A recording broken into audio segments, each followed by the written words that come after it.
Peut-on faire du vin bio partout en France? Bah, la réponse est oui, hein. Alors évidemment, c'est plus compliqué dans les régions où il pleut beaucoup. En tout cas, c'est ce que vont vous dire les vignerons qui utilisent des pesticides. Et c'est vrai que dans ces régions, elles sont plus attaquées par les maladies, par les champignons, etc. Ça, c'est la carte des départements qui achètent le plus de pesticides. Donc vous voyez, ça c'est des régions viticoles. On va regarder ça un peu plus en détail. Voilà, alors ça c'est le palmarès des départements où on achète le plus de pesticides.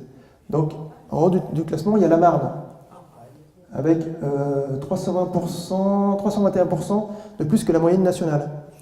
Ensuite, on a la Gironde, l'Aube, le Vaucluse et la Somme. Ensuite, les plus gros consommateurs de glyphosate. Donc là, c'est juste le glyphosate, hein. Donc l'Aube, la Charente-Maritime et la Charente. Donc on commence à reconnaître des départements qui apparaissent plusieurs fois. Voilà. Sauf que la Marne, l'Aube et la Somme, c'est le Champagne. La Charente et la Charente-Maritime, c'est le Cognac, le Pinot de Charente et les vins de ces régions.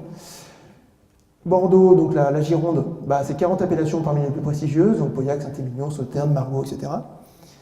Le Vaucluse, c'est Châteauneuf-du-Pape, Gigondas, Vaqueyras, Baume-de-Venise, etc. Donc en fait, on voit que les départements qui achètent le plus de pesticides sont des départements viticoles.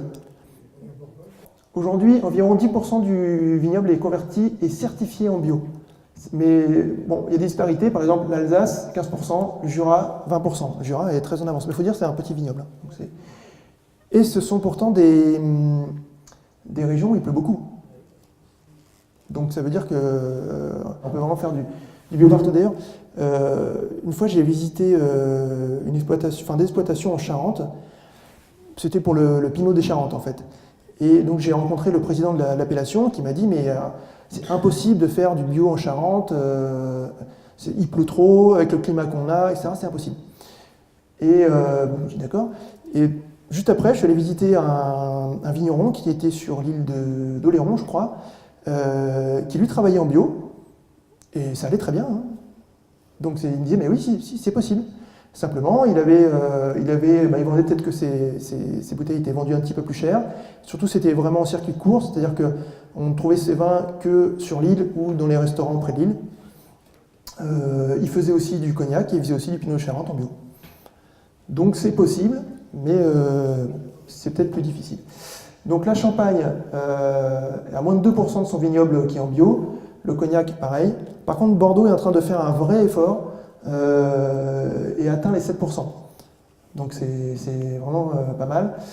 Les grands crus s'y mettent quasiment tous. C'est-à-dire les vins un peu chers se mettent à peu près tous au bio. Parce que ça devient compliqué de dire à quelqu'un, voilà, je vous ai vendu une bouteille de vin à 100 €, par contre il y a des pesticides dedans. Ça passe mal. Et la plupart des vignerons essaient quand même d'utiliser moins de pesticides. Voilà. Donc il y a vraiment de l'espoir. Donc par exemple à Bordeaux, Château-Latour, Sieni, c'est un premier cru de Bordeaux, 600 € la bouteille minimum. Voilà, Château Pontet-Canet, donc qui était en bio depuis 2010. Alors ensuite, le vin bio est-il meilleur? Alors je pense que vous avez tous entendu, ou même vous avez tous expérimenté des vins bio il y a 5-6 ans. On vous dit c'est pas bon, et vous-même vous dites évidemment c'était pas terrible. Bon, ça a énormément changé, et vraiment les vins bio sont meilleurs que les vins conventionnels. Et d'ailleurs, les meilleurs viticulteurs, enfin les plus connus, les plus prestigieux, travaillent en bio, voire en biodynamie. Donc Aubert de Vilaine, la Romanée Conti, donc ça c'est le vin le plus cher au monde, et le plus rare aussi, c'est en Bourgogne. Une caisse de 6, je crois que ça vaut 7 500 €. Mais quand on sort du domaine après, une fois que c'est sorti du domaine, ça vaut 35 000 € tout de suite. Enfin, et il est en Bourgogne et il travaille en biodynamie. Voilà, Nicolas Joly, la coulée de Séran, ça c'est dans la Loire. Donc des vins superbes. En Alsace, Jean-Michel Deiss aussi. Lui, vous pouvez trouver ses vins à 40 €. Donc c'est pas que des vins, bon c'est cher pour un vin, mais vous trouvez ces vins à 40 € assez facilement. Voilà, Enseigne Solos, donc ça c'est en Champagne. En Champagne, qui a que 2% du vignoble qui est en bio, bah, il y a des vignerons qui quand même arrivent à travailler en bio et en biodynamie, donc c'est possible. Et il y a aussi des vignerons, ou voire des grosses maisons qui travaillent avec énormément d'hectares, qui font énormément de vin. Donc là c'est Roderer, donc c'est du champagne assez haut de gamme. Ils ont, je crois, 200 hectares de vignes en propre, bah, ils font du bio. Là c'est Michel Chapoutier, donc dans le Rhône. Pareil, vous trouvez ces vins un peu partout. Et il fait du bio, même de la biodynamie. Et la biodynamie, ça peut aller très loin parce qu'il m'a même raconté une fois qu'il biodynamise le fumier qu'il met dans ses vignes. Parce qu'on met donc des amendements dans les vignes pour que ça pousse mieux et donner un peu plus de vie à la terre. Donc il y a des gros tas de fumier et il va mettre des préparations de biodynamie, enfin pas lui personnellement, hein, c'est les employés, il va mettre des préparations de biodynamie dans les tas de fumier. Voilà, donc vraiment ça va assez loin, mais oui. Alors, quand je vous dis que le vin bio, c'est meilleur que le vin conventionnel, c'est parce que les critiques, donc les gens dont c'est le métier, vous disent effectivement, les vins bio sont meilleurs. Ça se voit dans le guide qu'on édite donc, tous les ans. Sur 1120 domaines qui sont cités dans le guide, 442 étaient certifiés bio ou en cours. Donc, c'est-à-dire, c'est à peu près à 40%. Sachant qu'il n'y a que 10% du vignoble qui est certifié. Ça veut dire que les bio sont surreprésentés dans le guide de la revue du vin de France. Donc ça, c'est un indice. Les Américains sont allés encore plus loin.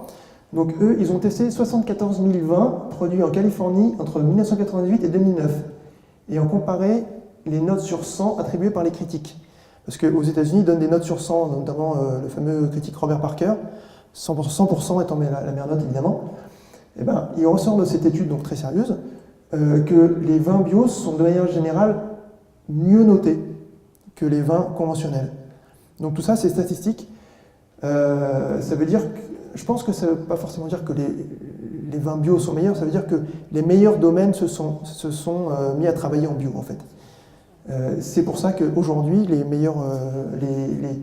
vins bio ont de meilleures notes vis-à-vis des critiques. Alors, est-il plus difficile de travailler en bio? Bah évidemment, c'est plus difficile.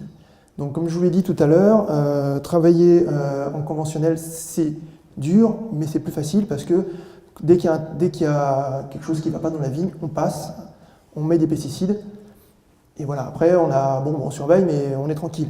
Alors que quand on travaille en bio, il faut tout le temps être dans sa vigne. Il faut tout le temps regarder s'il n'y a pas un début d'attaque de maladie, etc. Et aussi, il faut savoir que la transition, qui dure 3 ans quand on est en conventionnel et qu'on veut passer en bio, pendant 3 ans, il ne faut donc pas mettre de pesticides dans sa vigne, alors que c'est des vignes qui ont été habituées à recevoir des pesticides.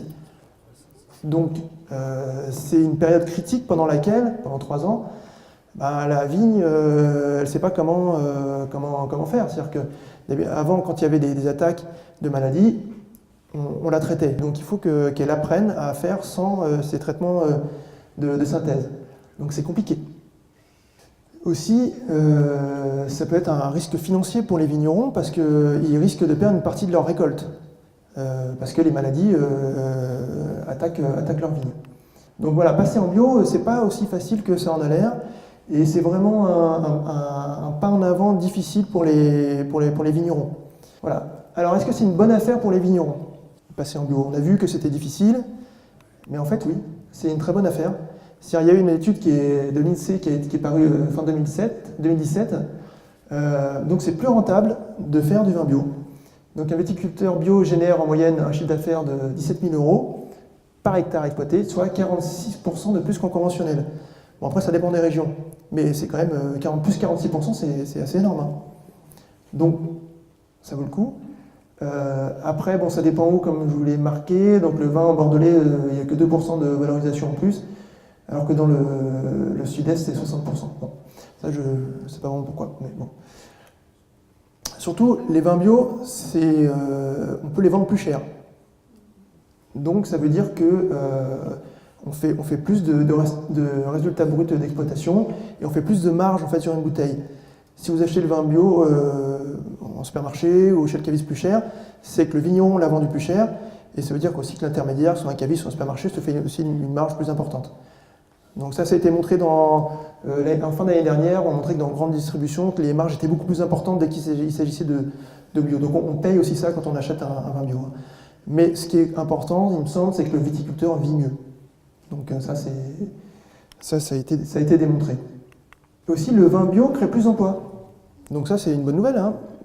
Donc il y a 1,5 fois plus d'emplois dans une exploitation en bio. Et surtout, ce sont des emplois plus durables. Souvent des CDI. Voilà. Donc, malgré le fait qu'on ait besoin de plus de personnel, puisque comme je vous l'ai dit, il faut être plus proche de la vigne et tout le temps dans ses rangs, etc. Et ben, malgré ça, malgré le fait qu'on paye plus de personnes à travailler, et ben, ça reste une bonne affaire pour le vigneron. Alors, ça c'est une question, le bio pollue-t-il? La réponse est oui, mais moins qu'en conventionnel. Parce qu'en fait, dans les vins bio, on traite avec ce qu'on appelle du sulfate de cuivre. Donc c'est souvent ce qu'on balance sur les feuilles à la place des pesticides en fait. Donc quand il y a l'humidité, quand il y a des attaques de maladies, on va mettre du sulfate de cuivre. Le problème c'est que le cuivre, c'est un métal lourd. Donc dès qu'il pleut, ce qu'on met sur les feuilles va tomber dans la terre. Et du coup, ça va tuer en fait les organismes vivants qu'il y a dans la terre. Donc tout ce qui est vers de terre, etc., les plantes qui normalement poussent auprès de la vigne, ça les tue. Donc évidemment, ça pollue moins que les pesticides, mais si un vigneron bio ne fait pas attention et qu'il utilise trop de cuivre, ça peut aussi avoir un effet désastreux sur son terroir. Donc voilà, évidemment, il n'y a pas de recette miracle. Le bio ou le conventionnel ne rentre pas en ligne de compte dans les classements des vins. Le classement de 1855 à Bordeaux, qui est le plus connu, il a été fait en 1855 et je crois qu'il a changé qu'une seule fois pour faire rentrer, je crois que c'était Mouton Rothschild dans les années 60 ou 70. Mais qu'ils travaillent en bio ou en conventionnel, ça ne change absolument rien à leur classement. Après, ce sont des gens intelligents quand même, donc ils ont compris que travailler en bio, ça allait leur permettre de gagner en qualité et aussi de pouvoir justifier le prix de leur vin qui est souvent de plusieurs centaines d'euros. Voilà, mais le classement des vins n'est pas modifié par le fait de travailler en bio, mais ça serait une très bonne chose. Le bio est-il l'avenir du vin français? Dans les autres pays, en fait, on fait beaucoup du vin industriel. C'est-à-dire qu'on va produire en plus grande quantité, parce qu'il y a moins de réglementation, on peut planter de la vigne plus facilement, et puis souvent le coût du travail, j'aime pas ce mot-là parce que le travail, c'est pas un coût, on paye les gens moins cher, en gros. Et ben, la France, qui a un grand vignoble, va finir par se retrouver noyée par les autres puissances viticoles. Parce que, tout simplement, ils vont produire plus à un meilleur coût. Même le vin bio, d'ailleurs, ils vont arriver à produire des vins bio industriels en plus grande quantité et moins cher. Par exemple, en Chine, il y a un domaine qui s'appelle Holan-Sul. C'est j'en avais parlé dans la dernière conférence.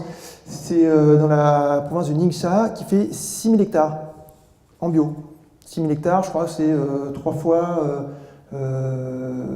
là où c'est Savoie, par exemple. C'est un seul domaine. Donc forcément, ils vont produire du vin bio moins cher que nous. Donc la solution, c'est pas seulement le vin bio, c'est le vin de terroir. Parce que le terroir, on ne peut pas le délocaliser. C'est ici, il n'y aura qu'une seule Romanée Conti. Voilà, on ne pourra pas le faire ailleurs. C'est des emplois aussi qui ne sont pas délocalisables, hein, donc ça c'est important. Et surtout, c'est meilleur pour la santé de tout le monde en fait les vins bio. A priori, c'est meilleur pour la santé des gens qui vont, des vignerons et des ouvriers agricoles, et c'est aussi meilleur pour notre santé à nous, les amateurs de vin. Donc pour moi, effectivement, le vin bio, c'est l'avenir du vignoble français. On pourrait même aller plus loin, la biodynamie pourrait être l'avenir du vin français si on arrivait à prouver scientifiquement comment ça marche quand même. Parce que bon, tout le monde n'a pas envie d'avoir des relations avec les forces cosmiques ou, voilà, ou de mettre des cornes pleines de fumier dans ces vignes.